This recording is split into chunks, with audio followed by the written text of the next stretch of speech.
Wear Testers. Hey, what's up guys? This is Nightwing2303 from WearTesters.com. Today we got another performance review, and it's on these guys right here, the Jordan Melo M12. So with that being said, let's go ahead and get right into it. So initially, the Jordan M12 looked like they would have some really great traction on court. However, they proved to be pretty lackluster for a period of time. These guys definitely need to be broken in, and that's whether or not I was on a clean court or a dirty court. The rubber just, for whatever reason, wasn't sticking whatsoever until it kind of like broke through the initial layer. So if you've worn these a handful of times and so far you're mildly disappointed, don't worry, be a little bit patient. The rubber does break in. It doesn't turn into amazing traction, but it gets better. Now, something that I was definitely disappointed with though is that when I took these guys outside, they just didn't last, and I only took them outside once, and it was for about 2 hours. Typically, there's no real timetable for any shoe, you know what I mean? Like, it just kind of depends on how long you're playing in them, the surface, how rough you play, how light you play, all that kind of stuff. So there's no definitive guide for how long a single shoe will last indoor or outdoor. But to have played in these guys for 2 hours and have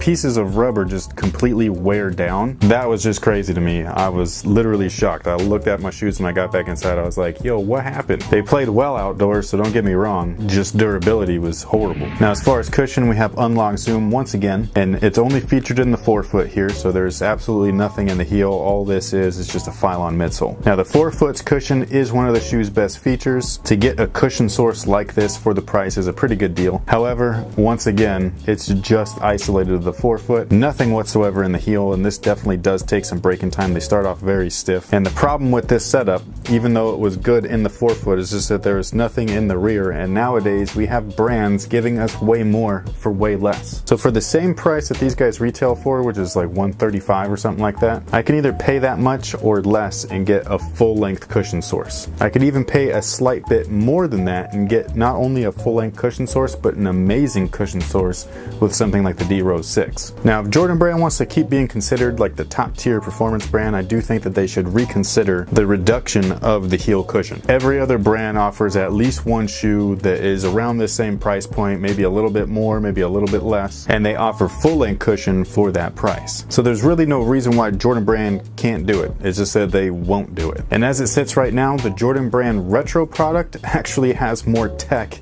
in the midsoles than their newer stuff does, which is crazy if you think about it. Now, with that said, the cushion here, like I said, is not bad, but it is isolated to the forefoot, and then the rear section and the heel definitely needs break-in time. And for players that have a proper stride, this isn't going to affect you whatsoever, not having cushion in the heel, because you're supposed to strike with your midfoot or forefoot, and you're supposed to really only use your heel for braking and stuff like that. So for players that are like that, this kind of setup is perfectly fine. However, if they do decide to implement heel cushion again, it's not going to negatively affect people that run properly. You know what I mean? It's just going to help out the people that don't. So again, they're pretty comfortable for what they offer. The forefoot especially is awesome, but for the price, you could definitely get more, or you can even pay a little less and get more also. Now, their materials are my favorite part of the shoe. Mesh is used predominantly along the entire upper. This section here is actually a really tight knit, kind of knitted upper, and then this side here is just full on mesh. For how quote unquote weak the materials are, they're actually really supportive, which is awesome, and then they fit like a glove as well. So what you receive is a soft, flexible upper with great containment. That's something I personally really enjoy. There are some welded fuse areas right here at the toe. This is for high wear areas, toe drag, things like that. But other than that, there's really not much plastic on this shoe. The rear section of the shoe is just a basic synthetic material. It's almost like a synthetic leather, but not. Now with this section here, I think that they could have gone a little bit more premium than what they did. I think using modern materials up front and then more traditional materials in the back would have been a really awesome contrast, but that didn't affect the performance negatively or positively, so that's just a nitpick or more of a personal preference. They fit true to size, so whatever size you normally wear, that's what I would personally recommend. And then the lacing structure that they used right here is awesome. That allows the entire upper of the shoe to really close and envelope in over your foot. And then these guys right here go all the way down to the footbed, so it keeps the foot from sliding off. And you've got these little heel notches right there in the back, and those keep your heel from popping out of the shoe, which is great. And in my personal opinion, I found the lockdown to be pretty much adequate or on par with any other shoe out there on the market. I've heard both positive and negative things about their overall lockdown, but personally I didn't experience anything negative whatsoever.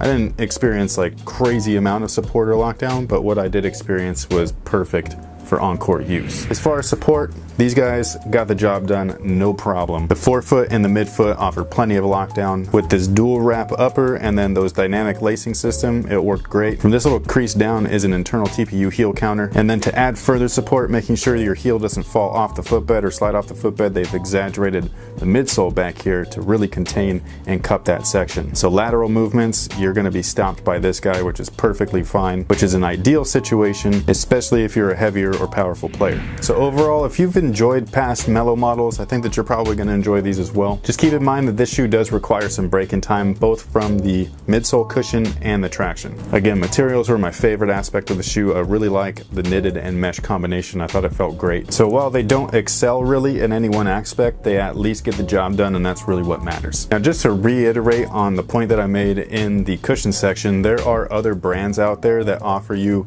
much more bang for your buck. A lot of people don't mind spending $135 on a sneaker, but when you do that, you expect certain things out of that shoe, and this guy right here just kind of lacks it. And in fact, all of Jordan Brand's current models lack the same stuff. They've been lacking traction, or at least some durability of the traction, and then they all lack heel cushion. Again, there's at least one shoe from every brand that offers you full-length cushion without charging you a premium price. So if every other brand can do it, why can't Jordan Brand? It doesn't make any sense. This shoe is 20 years old and it has more tech in the midsole than this shoe does.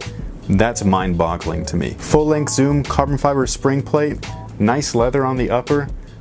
Like, you know what I mean? Like, that's crazy. This thing is a tank. It can last indoors or outdoors or both. Meanwhile, I played 2 hours in these and the traction is halfway gone right at the ball of the foot, and that's crazy. So to have something that's 20 years old in your arsenal that has more tech technically than something that's brand new or modern, I just don't get that. So please, Jordan Brand, put cushion back in the heels of your shoe. You've always had it. I don't know why you went away from it. They stopped doing it in the Air Jordan 29, and I think it's a big mistake. But that pretty much takes care of everything. Thank you guys for watching. Thanks for all your support. If you want to know a little bit more in detail, or if you wanted to know their scores and their weight and things like that, you can always hit the link in the description box below. It'll take you right over to Wear Testers, and you can check that stuff out. So thank you once again, and until next time, guys, have a good one. Smart. But with that being said, let's go ahead, get right into it. Just a quick look at the outsole. You can see that this is a translucent rubber, and basically it's going to offer multi-directional coverage for the most part. Mostly it's going to draw back because that sock liner on the Kobe 11 Elite was awesome. The second thing is that they took away all of the flex grooves that were featured in the original drop